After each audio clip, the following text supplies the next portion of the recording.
सदियों पहले एक सौदागर रहता था जिसके पास दौलत भी थी और आसमान में उड़ने की ताकत भी।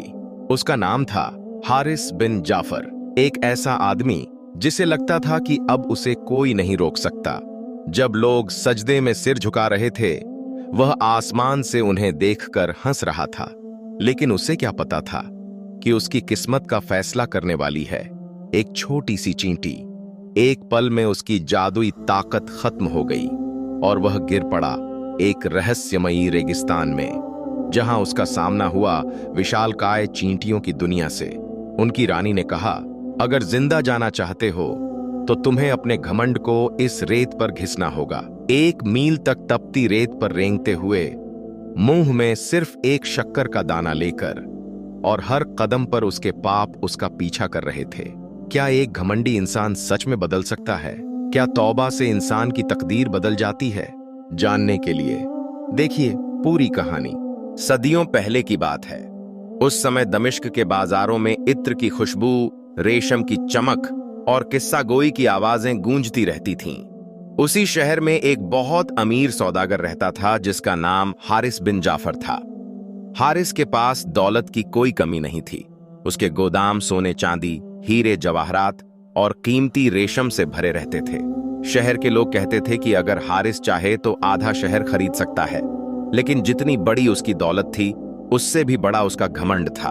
उसका एक विशाल महल था जिसकी छत से वह अक्सर शहर को देखा करता था।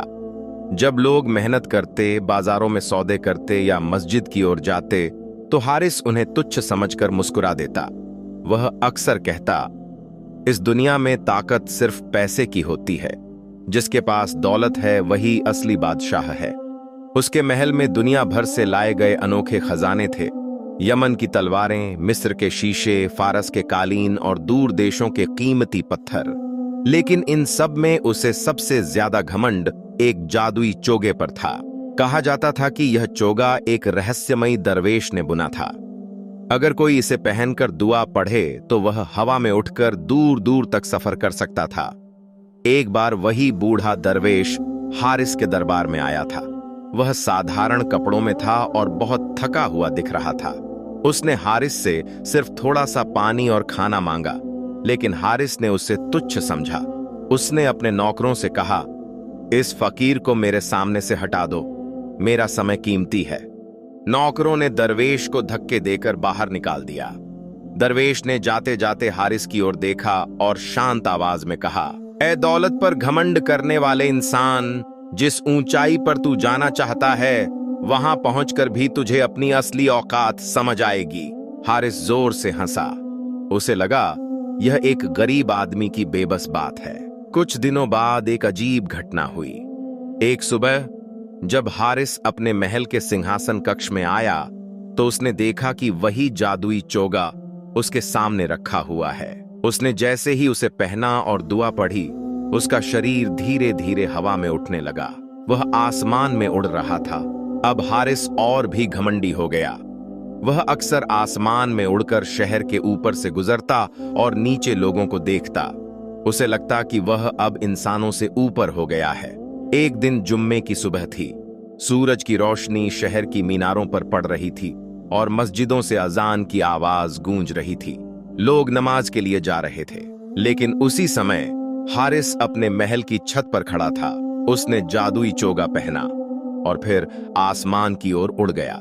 ऊपर से उसने देखा कि लोग मस्जिद में सजदे में झुके हुए हैं और बोला, ये लोग जमीन पर सिर झुका रहे हैं और मैं आसमान का मालिक बन गया हूं। लेकिन उसे यह नहीं पता था कि उसी दिन उसकी जिंदगी बदलने वाली है और उसकी तकदीर का फैसला एक बहुत छोटे से जीव के हाथ में था। हारिस बिन जाफर आसमान में उड़ रहा था। नीचे दमिश्क का पूरा शहर दिखाई दे रहा था। मस्जिदों के गुंबद चमक रहे थे और लोग अल्लाह के सामने सजदे में झुके हुए थे। लेकिन हारिस के दिल में नम्रता नहीं बल्कि घमंड था। वह हवा में तैरते हुए बोला, अब मुझे कौन रोक सकता है? मेरे पास दौलत भी है और आसमान में उड़ने की ताकत भी। उसे यह नहीं पता था कि उसी समय उसकी किस्मत चुपचाप बदल रही थी। दरअसल उस जादुई चोगे की सिलवटों में एक छोटी सी काली चींटी छिपी हुई थी। सुबह जब हारिस अपने बाग में घूम रहा था, उसने फूलों की क्यारियों के पास चींटियों की एक लंबी कतार देखी थी। वे मेहनत से अपने बिलों के लिए दाने इकट्ठा कर रही थीं। हारिस ने उन्हें देखकर मजाक उड़ाया। वह हंसकर बोला, इतनी मेहनत सिर्फ एक दाने के लिए? मेरे खजाने का एक सिक्का तुम्हारी पूरी जिंदगी की कमाई से ज्यादा है। फिर उसने अपने भारी जूतों से जानबूझकर उस पूरी कतार को कुचल दिया। अधिकतर चींटियां वहीं मर गईं, लेकिन उनमें से एक छोटी सी चींटी बच गई। वह डरकर हारिस के कपड़ों पर चढ़ गई और उसके चौगे की तह में छिप गई। अब वही चींटी हवा में उड़ते हुए हारिस के साथ थी। चींटी धीरे धीरे चोगे के अंदर रेंगने लगी। उसने उन धागों को कुतरना शुरू कर दिया जिनमें जादुई ताकत बुनी हुई थी। एक धागा टूटा, फिर दूसरा, लेकिन हारिस को इसका बिल्कुल एहसास नहीं हुआ। वह अब भी आसमान में उड़ते हुए खुद को सबसे ताकतवर समझ रहा था। अचानक चोगा जोर से फड़फड़ाया। हारिस चौंक गया। यह क्या हो रहा है? उसने घबराकर कहा। चोगे के धागे एक एक करके टूटने लगे। अचानक एक तेज झटका लगा। हारिस का संतुलन बिगड़ गया और वह हवा में लड़खड़ा गया। उसकी चीख आसमान में गूंज उठी।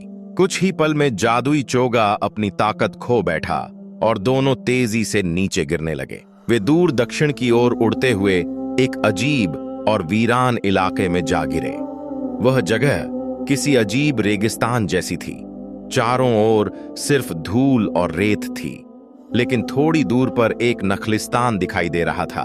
हारिस दर्द से कराहते हुए उठा और उस ओर चलने लगा। जब वह पास पहुंचा तो उसकी रूह कांप गई। वह नखलिस्तान बिल्कुल अलग था। वहां के पेड़ हरे नहीं थे, वे काले पत्थरों के बने हुए थे, जैसे खजूर के पेड़ों की आकृति पत्थर में बदल गई हो।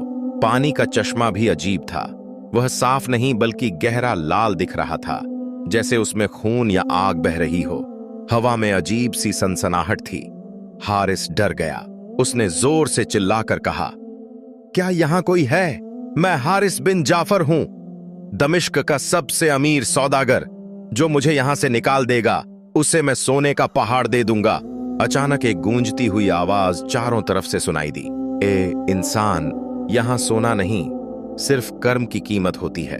हारिस डर कर पीछे मुड़ा और जो उसने देखा उसे देखकर उसका घमंड पहली बार टूटने लगा। उसके चारों ओर हजारों विशालकाय चींटियां खड़ी थीं। उनका आकार एक छोटे कुत्ते जितना था। उनके काले शरीर पत्थर की तरह चमक रहे थे और उनकी आंखें अंगारों की तरह जल रही थीं। उनके बीच एक ऊंचे काले पत्थर के सिंहासन पर एक सफेद चींटी बैठी थी। उसके सिर पर चमकदार मोतियों का एक छोटा सा ताज था। वह थी रानी सफीरा, चींटियों की इस रहस्यमयी दुनिया की शासक। उसने हारिस की ओर देखकर कहा, हारिस बिन जाफर, तुमने हमारी बस्ती को बिना वजह कुचल दिया। हमारे बच्चों को खेल समझकर मार डाला। तुम्हें लगा तुम सबसे ऊपर हो, लेकिन आज तुम हमारी दुनिया में कैदी बनकर आए हो। हारिस का दिल जोर जोर से धड़कने लगा। उसने पहली बार डर और शर्म दोनों महसूस किए और उसे समझ आने लगा कि शायद उसकी असली परीक्षा अब शुरू होने वाली है। हारिस बिन जाफर चारों ओर खड़ी विशालकाय चींटियों को देखकर डर से कांप रहा था। वह अब समझ चुका था कि उसकी दौलत और ताकत यहाँ किसी काम की नहीं है। उसने डरते हुए रानी की ओर देखा और कहा, ऐ महान रानी, मुझसे गलती हो गई। मैं बस एक घमंडी इंसान था, मुझ पर रहम करो। सिंहासन पर बैठी रानी सफीरा ने कुछ पल तक उसे ध्यान से देखा। उसकी आंखों में कठोरता भी थी और गहरी समझ भी। फिर उसने शांत आवाज में कहा, हारिस, इंसान अक्सर अपनी ताकत के घमंड में भूल जाता है कि इस दुनिया में उससे भी बड़ी ताकत मौजूद है। लेकिन अगर कोई अपनी गलती समझ ले तो उसे सुधरने का मौका मिलना चाहिए। फिर उसने अपना एक पंजा उठाया। तुरंत हजारों चींटियों की सेना ने रास्ता बना दिया। सामने दूर तक फैला हुआ तपता हुआ रेगिस्तान दिखाई दे रहा था। रेत इतनी गर्म थी कि उस पर खड़ा होना भी मुश्किल लगता था। रानी सफीरा बोली, अगर तुम यहां से जिंदा जाना चाहते हो तो तुम्हें इम्तिहान ए हयात यानी जीवन की परीक्षा से गुजरना होगा। हारिस घबराकर बोला, कैसी परीक्षा? रानी ने दूर एक काली पहाड़ी की ओर इशारा किया। तुम्हें इस तपती रेत पर अपने शरीर को घसीटते हुए उस पहाड़ी तक जाना होगा। वह यहाँ से लगभग 1 मील दूर है। हारिस के चेहरे का रंग उड़ गया, लेकिन रानी अब भी खत्म नहीं हुई थी और इस परीक्षा की एक शर्त और है। एक सैनिक चींटी आगे आई और उसने एक छोटा सा शक्कर का दाना लाकर हारिस के होंठों के बीच रख दिया। रानी बोली, यह दाना तुम्हारे मुंह में रहेगा। अगर यह गिर गया या तुम दर्द से उफ भी बोले तो मेरी पूरी सेना तुम पर टूट पड़ेगी। चारों तरफ खड़ी विशाल चींटियों ने एक साथ भयानक आवाज निकाली। जमीन तक कांप उठी। हारिस समझ गया कि यह मजाक नहीं है। उसने धीरे धीरे अपने फटे हुए कपड़े उतार दिए और कांपते हुए रेत पर लेट गया। जैसे ही उसका शरीर रेत से छुआ, उसे लगा जैसे उसे जलते तवे पर डाल दिया गया हो। उसकी छाती और पेट की त्वचा जलने लगी, लेकिन वह कुछ बोल नहीं सकता था। शक्कर का दाना उसके होंठों के बीच दबा हुआ था। वह धीरे धीरे रेंगना शुरू कर दिया। हर इंच आगे बढ़ना एक यातना जैसा था। कुछ दूर जाने के बाद उसके घावों से खून निकलने लगा और रेत उन घावों में चुभने लगी। सूरज आग बरसा रहा था।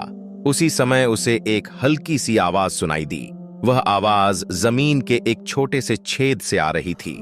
एक छोटी सी साधारण चींटी बाहर निकली और बोली, रुको इंसान, क्या तुम्हें पता है कि एक महान सुल्तान ने हमारी कौम से क्या सीखा था? हारिस दर्द से तड़प रहा था, लेकिन बोल नहीं सकता था। चींटी ने अपनी कहानी शुरू की। बहुत समय पहले एक महान सुल्तान अपनी विशाल सेना के साथ सफर कर रहा था। उसकी सेना इतनी बड़ी थी कि उसकी छाया से घाटियां ढक जाती थीं। रास्ते में हमारी बस्ती पड़ गई। मैंने अपनी कौम से कहा, जल्दी अपने बिलों में छुप जाओ, कहीं सुल्तान की सेना हमें कुचल न दे। सुल्तान ने हमारी बात सुन ली। वह मुस्कुराया और बोला, क्या तुम्हें लगता है कि मैं तुम्हें जानबूझकर नुकसान पहुंचाऊंगा? मैंने जवाब दिया, नहीं है सुल्तान, मुझे आपसे डर नहीं था।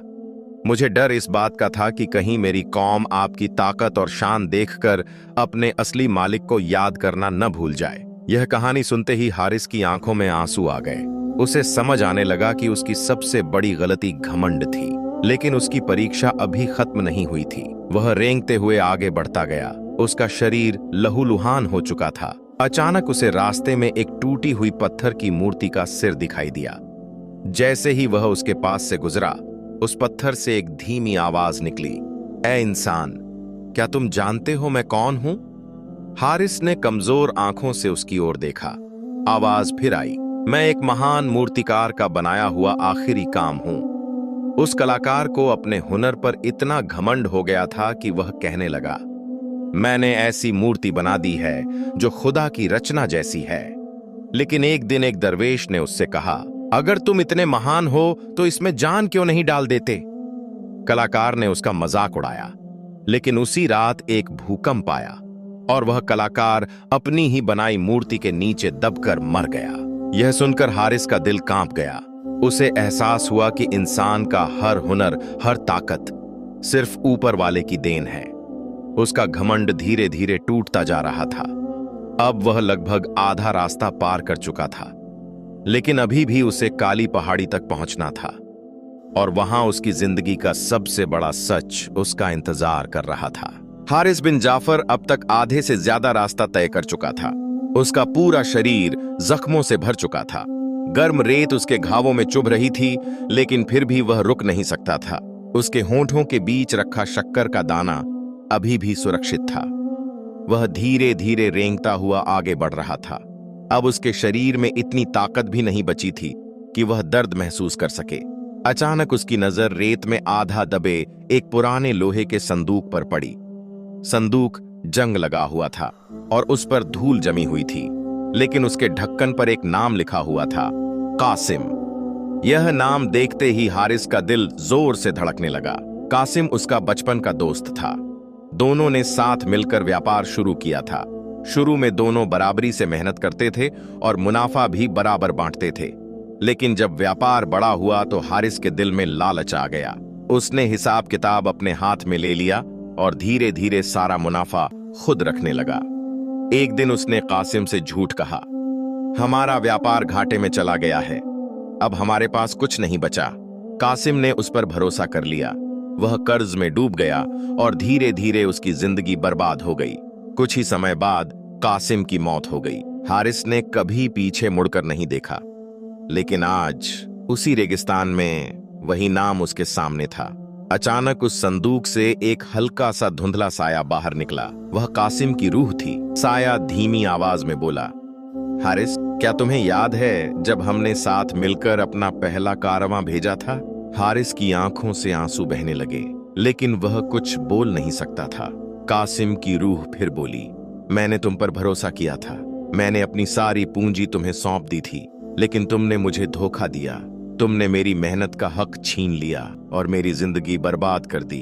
हारिस का दिल टूट गया। उसे समझ आ गया कि उसके हर गुनाह का हिसाब कहीं न कहीं लिखा जा चुका है। उसकी आंखों से आंसू गिरने लगे। जब उसके आंसू गर्म रेत पर गिरे तो एक अजीब सी बात हुई। जहां जहां उसके पछतावे के आंसू गिरे, वहां से ठंडी हवा का हल्का सा झोंका उठने लगा।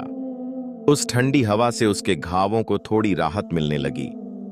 कासिम की रूह धीरे धीरे गायब हो गई, लेकिन उसके शब्द हारिस के दिल में हमेशा के लिए बस गए। अब वह और भी नम्र हो चुका था। वह रेंगते हुए आगे बढ़ा। कुछ दूरी पर अचानक उसके सामने एक अजीब सा दृश्य उभरा। उसे लगा जैसे वह एक घने जंगल में खड़ा है। उसने खुद को एक शेर के रूप में देखा। वह शक्तिशाली था और उसकी दहाड़ से पूरा जंगल कांप जाता था। एक दिन वह झाड़ी के नीचे आराम कर रहा था कि एक छोटा सा चूहा उसकी अयाल में खेलने लगा। शेर गुस्से में उठ बैठा और अपने पंजे से चूहे को पकड़ लिया। चूहा डरते हुए बोला, मुझे माफ कर दो ए जंगल के राजा, एक दिन मैं तुम्हारा एहसान जरूर चुकाऊंगा।